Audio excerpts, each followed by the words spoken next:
Muy buenas a todos, que el Señor os bendiga y qué bien que estamos aquí. El calor no importa, ¿verdad? Es más importante que nos podamos congregar en el nombre del Señor y rendirle a Él todo honor y toda gloria. Él lo merece y merece mucho más. Por supuesto que sí, ha hecho tantas cosas, tantas buenas cosas en nuestras vidas, en nuestras familias, y eso es motivo de gratitud y de alabanza, ¿verdad? Así que vamos a meditar en esta media tarde en la gracia de Dios. ¿Cómo entender la gracia? Bueno, mira, una cosa que podríamos pensar es, por ejemplo, cuando vas a un centro comercial y te das cuenta que lo que querías está de rebajas, pero te das cuenta que no llevas dinero, que no tienes dinero. ¿Qué problema, no? Y dices, lo compro. Cuando me paguen, lo compro. Y cuando vuelves queriéndolo comprar, ya no está en rebaja. ¿Te ha pasado? No, pasa mucho, ¿no?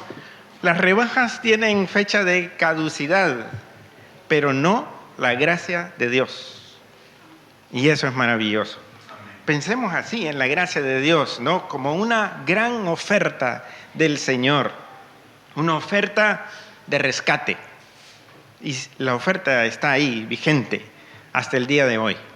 Y nos vamos a ir muy, muy atrás, pensando en la humanidad, en la historia del ser humano y cómo Dios ofreció esa oferta. Y a través de la Biblia vemos cómo Dios mantiene esa oferta. Y al presente, Dios mantiene la oferta. ¡Qué bueno! El gran problema es que el ser humano no aprovecha la oferta. No quiere, simple y sencillamente, ¿no? Pero veamos cómo va esta oferta de rescate del Señor. Rescate de la muerte eterna, de la condenación eterna. Esa es la oferta. Esa es la gracia, la bondad de Dios. No lo merecemos, pero Él ofrece su gracia, su bondad. Y Él mantiene su llamada al mundo para ser rescatado entonces del juicio. Es una llamada. ¡Hey, está en oferta! Es gratis. Y así que ha usado, por ejemplo, el testimonio de sus hijos a través de los tiempos. Antiguamente, y mira, desde el principio, por ejemplo, en Génesis 4 encontramos a Caín y Abel. Abel ofreciendo un sacrificio. Un sacrificio era y siempre ha sido, pues, ofrecer una víctima. Muere un inocente por un culpable. Antiguamente era así. Era una oveja muriendo por el ser humano pecador y Dios aceptando aquella ofrenda, ¿no? Se habla mucho desde los primeros capítulos del Génesis de sacrificios y de altares. El altar es como una proclamación, ¿no? Para que todos vean, que todos entiendan y puedan ver ese sacrificio. Eso es inicialmente.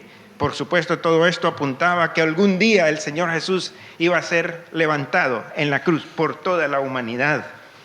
Pero también, por ejemplo, en Génesis 15, encontramos más personas como Enoc, en este caso, andando con Dios.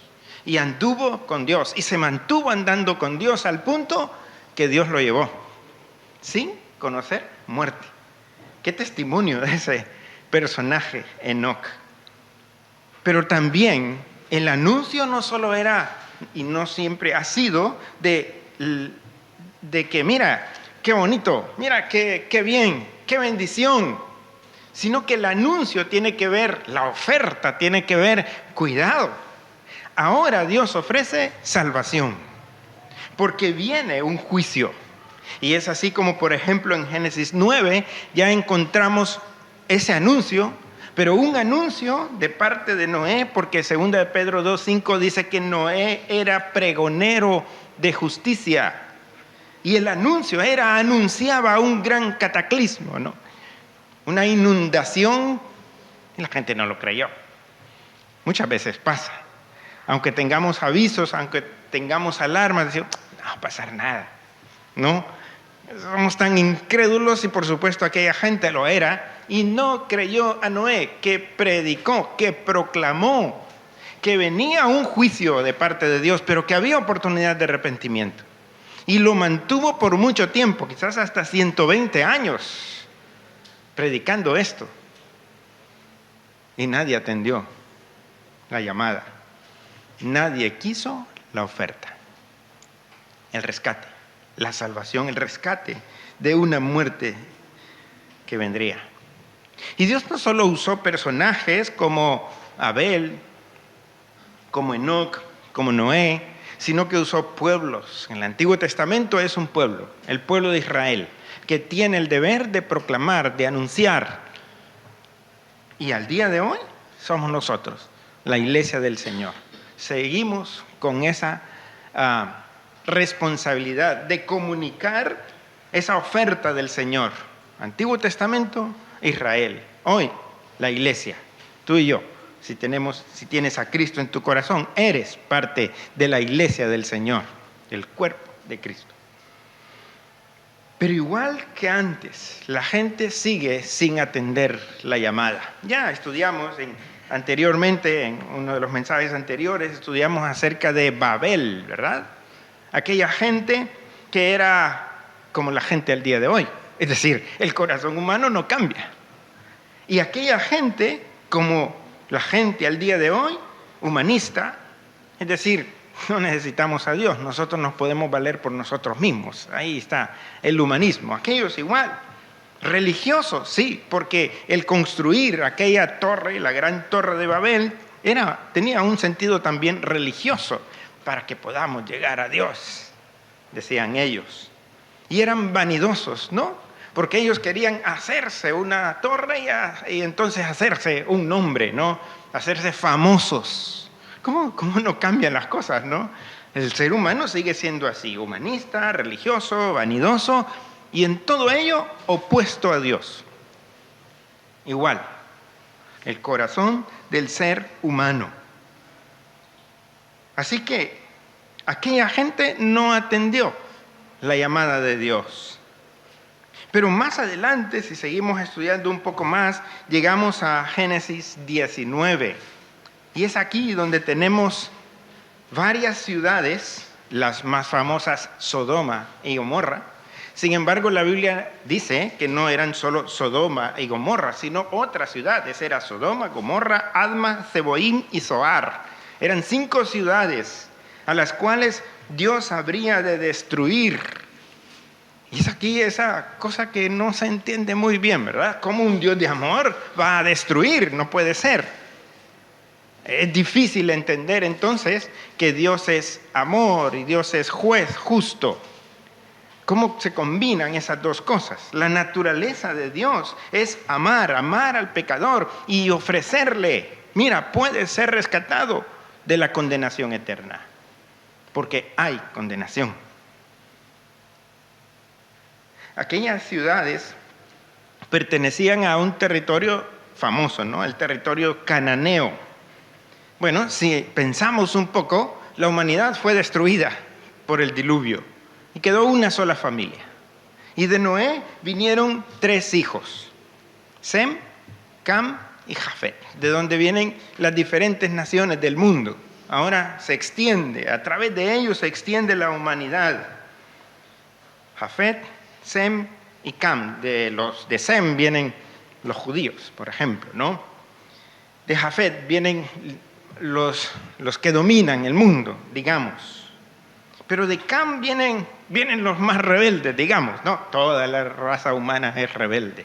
Pero de Cam es interesante que viene, por ejemplo, Cus. Nace este hombre, Cus, de donde salen aquellos descendientes de Nimrod, ¿no? Uno que se opuso a Dios. También de ese Cam viene Misraim, de donde vienen los egipcios, por ejemplo, ¿no? Y así diferentes naciones, pero entre ellos también este Cam tuvo un hijo llamado Canaán. Y de Canaán vienen las ciudades de Sodoma, Gomorra, Adma, Zeboim y Zoar. Entonces ahí podemos ir viendo toda una familia, ¿verdad? Toda una línea de gente opuesta a Dios. Si pensamos en el pasado, ¿cómo sería vivir allí? Bueno, llegó un momento en que Lot, el sobrino de Abraham, tenían tantos ganados que tuvieron que decir, mira, tenemos que tomar cada uno un rumbo. Y dice que Lot escogió la mejor parte, las llanuras del Jordán, y fue a vivir en el territorio de Sodoma y Gomorra. Así que antiguamente eran un territorio rico, fértil, una llanura, una vega del río Jordán, del gran río Jordán. Ahí había producción, ahí había dinero. Era gente próspera. Pero cuando seguimos leyendo el Antiguo Testamento, llegamos, por ejemplo, a Jeremías 50, versículo 40. Igual siempre digo, pues no voy a ir diciendo ahí como para buscarlo, porque son muchas citas que tengo. Y si quieres anotarlas, pues las puedes revisar, por supuesto, deberías revisarlas en la Biblia. Pero Jeremías 50, 40 dice, como en la destrucción que Dios hizo de Sodoma y de Gomorra y de sus ciudades vecinas, dice el Señor, así nadie morará allí, ningún ser humano habitará en ella. Luego de la destrucción de Sodoma, Gomorra y aquellas ciudades, eso quedó totalmente aniquilado. Era un territorio fértil. Y si buscas, pues es muy fácil buscar en internet, tal vez probables lugares donde quedó Sodoma y Gomorra. Pues cualquier lugar de esos es totalmente árido. No puede sembrarse una plantita ahí. Fue un lugar fértil, ahora estéril totalmente. El juicio de Dios es terrible. Y aquello es una pequeña demostración de que Dios es terrible en su ira. Dios de amor.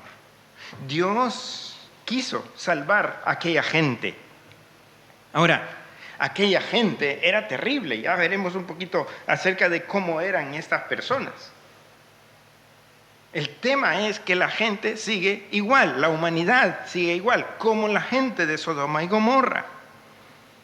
Por eso, inclusive Dios habló con su propio pueblo Israel.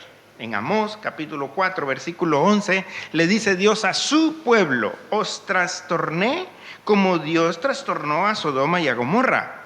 Y fuisteis como tizón arrancado del fuego, mas no volvisteis a mí, dice el Señor. Mira que Israel pasó por la prueba, ¿no? Difícil, porque ellos decidieron alejarse del Señor. Y Dios dice, es que los trató como trató con Sodoma y Gomorra, fuertemente. Y seguía ofreciendo la oferta. ¿Os arrepentís? Y dice el Señor, no volvisteis a mí. Vaya que somos testarudos los seres humanos, ¿no? Necios, obstinados en cuanto al pecado. Eso a aquella gente, pero también al presente. Porque el Señor Jesús en Lucas 17, 28 al 30, habla de estos días al final. Y nos dice que es que al final siempre somos como aquellos. Dice el Señor, así como sucedió en los días de Lot, es decir, cuando Dios destruyó Sodoma y Gomorra. ¿Qué hacía la gente? Dice, comían, bebían, compraban, vendían, plantaban, edificaban, es decir, normal. Pero la maldad era terrible. La moral ni existía. Y les daba igual. La vida normal. Porque la tendencia del ser humano es normalizar el pecado. No pasa nada. Da igual. Pues dice el Señor, así era aquella gente. Y así seguirá. Normalizando el pecado. No pasa nada. Da igual. Si es lo que tú quieres, está bien. Hay, aparte del humanismo, está el relativismo, ¿no? Todo está bien. Si para ti está bien, sigue adelante. Estará bien entonces. No te voy a juzgar. Sigue adelante. Hasta aplaudiendo el pecado. Eso es lo que el Señor Jesús está diciendo ahí. Pero el Señor recuerda y dice, pero llovió del cielo fuego y azufre. Dios no normaliza el pecado. Dios dice qué es lo bueno y qué es lo malo. Y Él define lo bueno con su propia persona. Si algo no concuerda con lo que Dios es, con su carácter, es malo. Y punto. Y no hay manera entonces de suavizar el pecado a los ojos del Señor. Y Él, entonces Dios, en su amor, en su bondad, Él hace aquella oferta, ¿verdad? Pero hay salvación. No tolera el pecado, pero ofrece salvación. Porque ama, sigue amando a todo ser humano, a todo pecador. Y el rechazo a esa oferta, entonces el rechazo al evangelio, es lo que lleva a destrucción. Porque si no quiere la salvación, entonces la persona escoge, por sí mismo ha escogido la condenación. Por eso Dios hablaba, el Señor mismo, cuando estuvo en la tierra, en la persona del Señor Jesús, hablaba con ciudades en las cuales Él mostró todo su poder, donde mostró que Él es Dios, Dios entre los hombres, Dios buscando al hombre para salvarle. Aquel lugar, Capernaum, donde Él puso ahí, digamos, su base, desde donde se movía por todos los territorios que Él visitaba. Dice, y tú, Capernaum, les dice, que te encumbras hasta el cielo, hasta el Hades, serás precipitada. Porque si en Sodoma se hubieran hecho los milagros que se han hecho en ti, habría permanecido hasta el día de hoy. Es decir, eres peor que Sodoma, le dice. Por su corazón obstinado, porque no quisieron atender la gracia de Dios, la oferta del Señor. Pero ahí está la gracia, ¿no? Como Dios insiste, a pesar de lo que somos, porque siempre citamos esto, ¿no? Creo que Luz dijo algo de eso al iniciar el culto, ¿no? Estamos estrenando misericordias. Dice Jeremías, porque si no fueran por esas misericordias, ya hubiésemos sido consumidos. Entonces, sí, merecemos los seres humanos, la humanidad. No hay nadie mejor que otro, todos somos pecadores, dice la palabra del Señor. Y no merecemos la salvación. La salvación no es algo meritorio para el hombre. Quien merece la gloria es Dios, porque nos sigue amando a pesar de que somos pecadores. Romanos 5:8, ¿verdad? Mas Dios muestra su amor para con nosotros en que siendo aún pecadores, Cristo murió por nosotros. Él merece la gloria. Nosotros no merecemos ni la salvación, y eso es gracia. Porque a pesar de que no la merecemos, la ofrece y la da para todo aquel que quiera recibirle. Y Dios insiste entonces, a una humanidad que no lo merecemos, insiste en amarnos y en ofrecernos escapar del juicio de Dios. ¿Cómo eran aquellos habitantes de Sodoma y Gomorra? ¿Por qué Dios tuvo que llegar a ese extremo de destruirles con fuego del cielo? Dice en Génesis 13:13, los habitantes de Sodoma eran malos y cometían pecados contra el Señor. Malos, dice. Ezequiel 16:49-50 dice, esta fue la maldad de Sodoma, tu hermana, le dice a Israel, porque Israel llegó a ser tan necio, tan terco y tan pecador como Sodoma. Esta fue la maldad de Sodoma, tu hermana, soberbia, dice el Señor. Pan de sobra y abundancia de ocio tuvieron ella y sus hijas, es decir, Sodoma y las otras ciudades. Y no fortaleció la mano del afligido y del necesitado. Se llenaron de soberbia e hicieron abominación delante de mí. Y cuando lo vi, las quité de en medio, dice Dios. Este versículo es fuerte, ¿eh? Primero, describe qué tan mala eran esas ciudades, porque ya leímos en Génesis 13:13 que eran malos y cometían horribles pecados. Entonces dice Dios, pues es que eran soberbios, altivos. Dios humilla al soberbio. ¿Por qué no le gusta a Dios la soberbia? Mira, la soberbia es sumamente peligrosa. Satanás es un soberbio. Él quiso ser y quiere, mantiene ese carácter, quiere ser Dios. Se alzó, se levantó en su orgullo. Es peligroso el orgullo. Entre nosotros los seres humanos, ¿quién soy yo para creerme más que otro? ¿Quién eres tú para creerte más que otro? Pero solo es cuestión de ver lo que pasa a nuestro alrededor, en el sentido de noticias y todo eso. Es que naciones enteras despreciando a otras. Terrible, ¿verdad? Porque el corazón del ser humano no cambia. Sin Cristo no va a cambiar. El ser humano sigue creyéndose más que el otro. Soberbia. Y ese fue un pecado. Esa fue parte de la maldad de Sodoma. Y 2 veces lo dice, se llenaron de soberbia.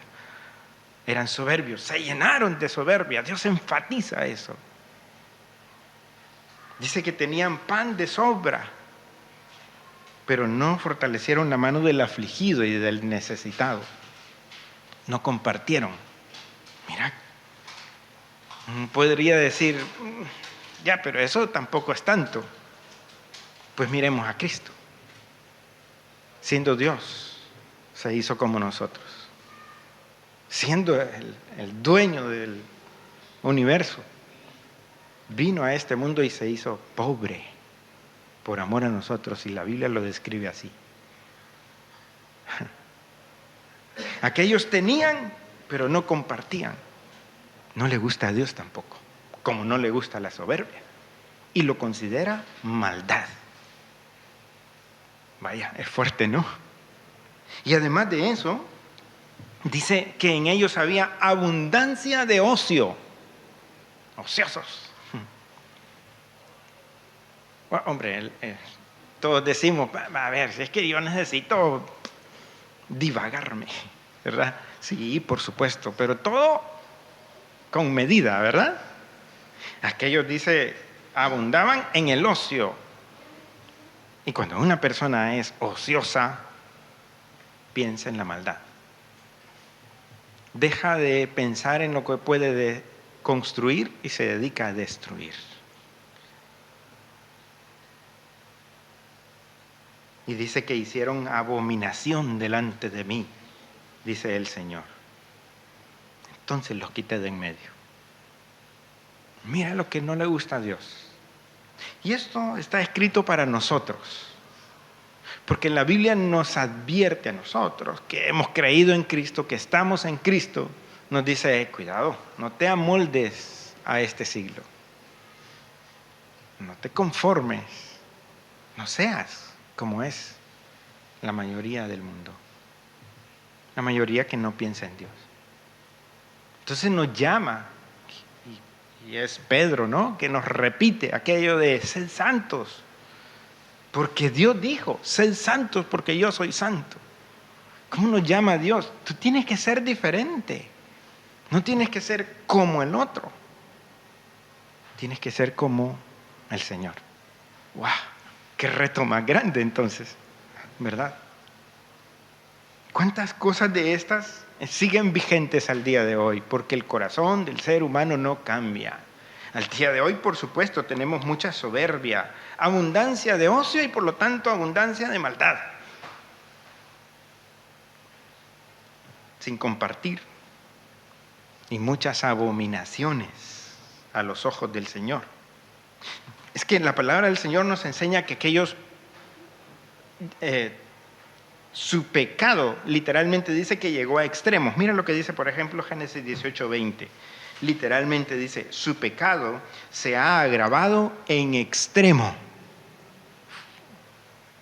Colmó el vaso, ¿no? Ya, demasiado. Es que solamente para demostrarnos eso, cuenta Génesis 19, que llegaron aquellos enviados del Señor a Sodoma para rescatar a Lot. Porque Dios había determinado, capítulo 18 del Génesis, había determinado destruir aquellas ciudades. Y cuando llegaron aquellos, Lot los metió en su casa. quizás rápidamente, porque rápidamente llegaron los habitantes de Sodoma y dice que llamaron a Lot y le dijeron a gritos: ¿dónde están los hombres que vinieron a tu casa esta noche? Sácalos para que los conozcamos. Esto se le llama eufemismo, ¿no? Es decir, es como decir algo muy fuerte, pero lo dice de una manera suave. Literalmente, sácalos para que los violemos. Qué fuerte, ¿no? Por eso dice Dios que su pecado se ha agravado en extremo, porque llegaron a hacer abominaciones delante de mí, dice el Señor. Bueno, pensemos en la moral al día de hoy. Terrible, ¿no? Entonces, lo que estamos haciendo es comparando el Antiguo Testamento, aquellos tiempos, con estos. ¿Cuál es la diferencia? Tremendo. Dios diría lo mismo, entonces, los quitaré de en medio. Y lo ha dicho. Entonces lo que tenemos en la Biblia es el mensaje de la gracia, de la bondad de Dios, la oferta de salvación a un mundo corrupto. Pero la oferta es, pero puedes escapar del juicio. Puedes escapar de la condenación eterna. Hay escape porque Dios tiene compasión de nosotros. Y porque Dios, interesante, que una de las cosas que se presenta en Génesis 18 es cuando se anuncia, Dios anuncia que va a destruir, habla con Abraham y le expone el plan de destruir aquellas ciudades. Y lo que hace Abraham es toda una conversación con Dios, Génesis 18, donde Abraham pregunta a Dios: Dios, pero ¿destruirás también al justo con el impío? ¿Y si hay 50 justos? ¿Tú vas a destruir? Y Dios siempre le responde: mira, Abraham, no la destruiré. No la destruiría por amor a esos 50. Señor, pero ¿y si hay 40? Abraham, no la destruiría por amor a esos justos. Señor, no te enojes. ¿Y si hubieran 30? Y sigue la conversación, Dios siempre diciéndole: no, Abraham, no lo haría, no lo haré. Si los hubiera, no lo haría. ¿Y si hubiera? ¿Y si? No, Abraham, no la destruiría. ¿De qué va esa conversación tan repetitiva? De una persona interesada en la salvación de los de Sodoma. A eso le llamamos intercesión, ¿verdad? Mira, nosotros no estamos para juzgar. Para decir: tú pecador, yo bueno. Tú eres el malo. Esa es soberbia. Y ya vimos que a Dios no le gusta la soberbia. ¿Cuál es nuestro trabajo? El trabajo de Abraham. Señor, ten compasión. ¿Verdad? Por eso oramos, intercediendo por la gente que tenemos alrededor, gente que amamos, pero que no quieren nada con Dios. Por eso amamos a la gente, porque Dios les ama. Y no estamos para decir: tú eres malo, sino para decirle a Dios: Dios, ten compasión de nosotros, de la humanidad. Dios mantiene su amor. Entonces nos seguiría diciendo: tranquilo, que tengo compasión. Pero hay un colmo se nota esto. Llega un momento en el cual ya Dios ofreció su oferta y una y otra vez el ser humano la rechazó, la sigue rechazando y Dios insiste.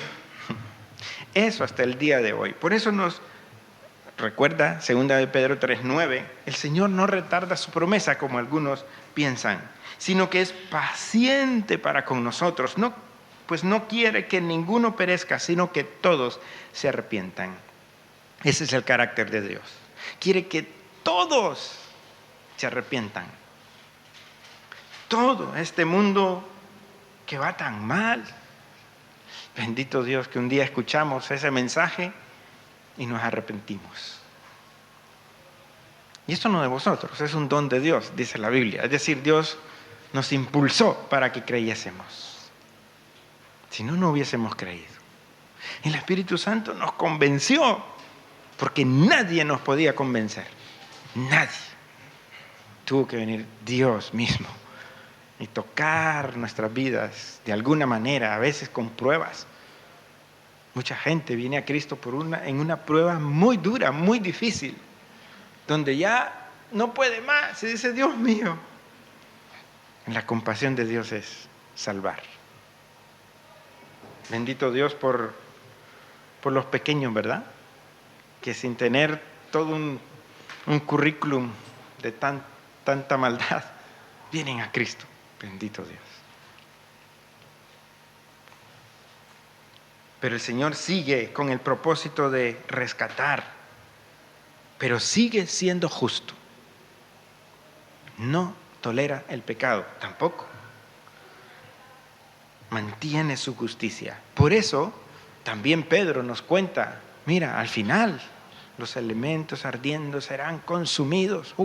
Y habla de un juicio terrible sobre la humanidad, y entonces hay que escudriñar más. Y bueno, mucha gente dice, es que a mí no me gusta leer el Apocalipsis. Bueno, pero es que hay que leerlo. Es más, bienaventurado el que lee las palabras de este libro, dice el libro de Apocalipsis. Y nos damos cuenta, entonces,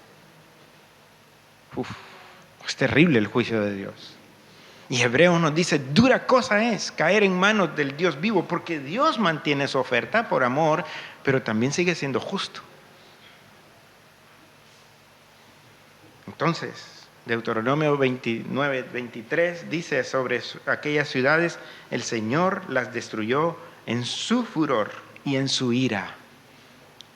El Dios de amor las destruyó en su furor, en su ira, sí, porque ofreció la salvación y fue rechazado. Y no queda más que juicio. Hay un texto que me encanta y con este termino. Oseas 11, versículo 8. Dios hablándole a su pueblo rebelde, su pueblo que conocía de Dios y a Dios. Le dice, ¿cómo podré abandonarte, Efraín? ¿Te entregaré yo, Israel? ¿Cómo podré hacerte como a Adma o dejarte igual que a Zeboim, que eran otras dos ciudades de aquellas 5 de Sodoma y Gomorra? ¿Cómo podré? Y dice Dios, mi corazón se conmueve dentro de mí, se inflama toda mi compasión. Tremendo, ¿no? Creo que ese texto nos dice cómo es Dios. ¿Cómo es Dios? No quiere llegar a ese punto de derramar su ira, no quiere. Dice, ¿cómo podría hacerte esto? Mi corazón se conmueve dentro de mí, se inflama toda mi compasión. Cuando una persona te haga daño y tú digas, es que malo no lo perdono, piensa en Dios. Que Dios le diría a esa persona que tú consideras tan malo, que el corazón de Dios se conmueve dentro de él y tiene compasión de esa persona. ¿Y cómo nosotros no vamos a tener compasión entonces de otro? Porque tuvo compasión de nosotros y por eso nos ha salvado, por su amor. La oferta está en pie, ¿verdad? Bendito Dios por los que ya se beneficiaron de la oferta y están en Cristo y por lo tanto son salvos con plena certeza.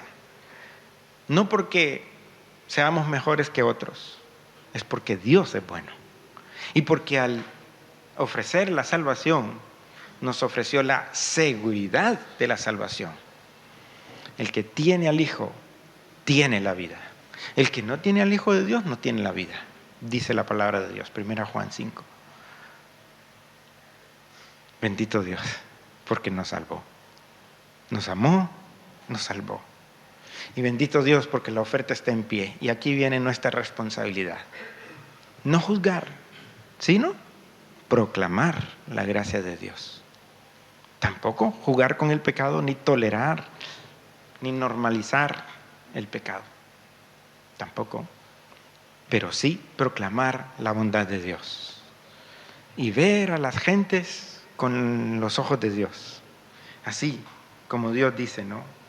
Con un corazón conmovido, con un corazón inflamado de compasión. Que el Señor nos ayude, ¿verdad? Que nos ayude a proclamar esta verdad. Vamos a orar. Padre que está en los cielos, ¿cómo no alabarle, Señor? ¿Cómo no exaltarle, glorificarle?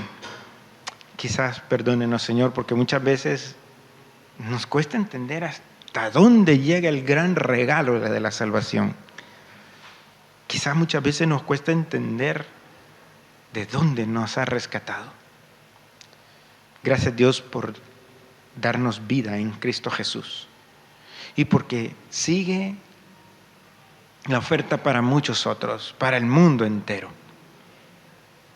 Dios, oramos implorando su misericordia, su gracia para con el mundo, que siga igual en su soberbia, rechazándole, cayendo cada vez más en las profundidades de la inmoralidad.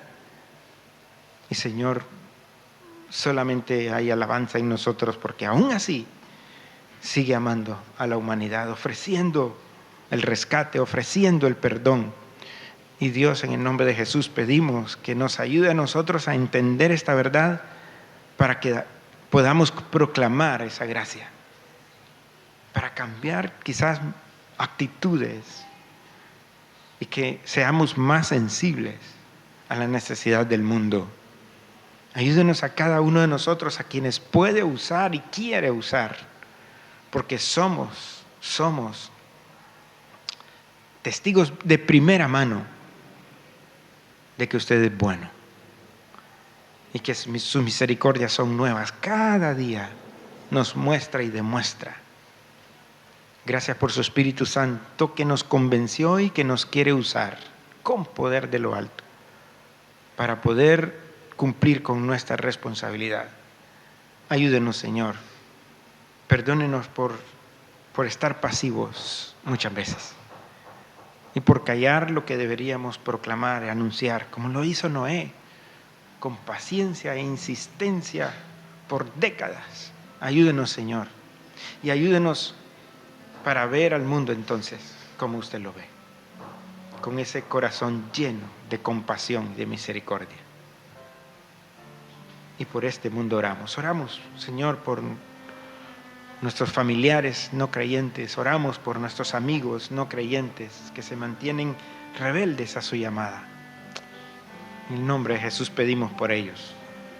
Oramos, Dios, por nuestro entorno, nuestros vecinos. Oramos por Orihuela, por esta ciudad. Oramos por esta nación. Gracias, Dios, porque usted está dispuesto a salvar a todo aquel que quiera venir y rendirse ante usted. Reconocerle, confesar que Jesucristo es el Señor. Reconocer que murió en la cruz por amor a cada uno. Gracias, Dios, por ese mensaje maravilloso y ayúdenos y denos pasión para poder comunicarlo. Por esto oramos, en el nombre de Jesús. Amén. Buena semana, mis hermanos. Que el Señor los bendiga.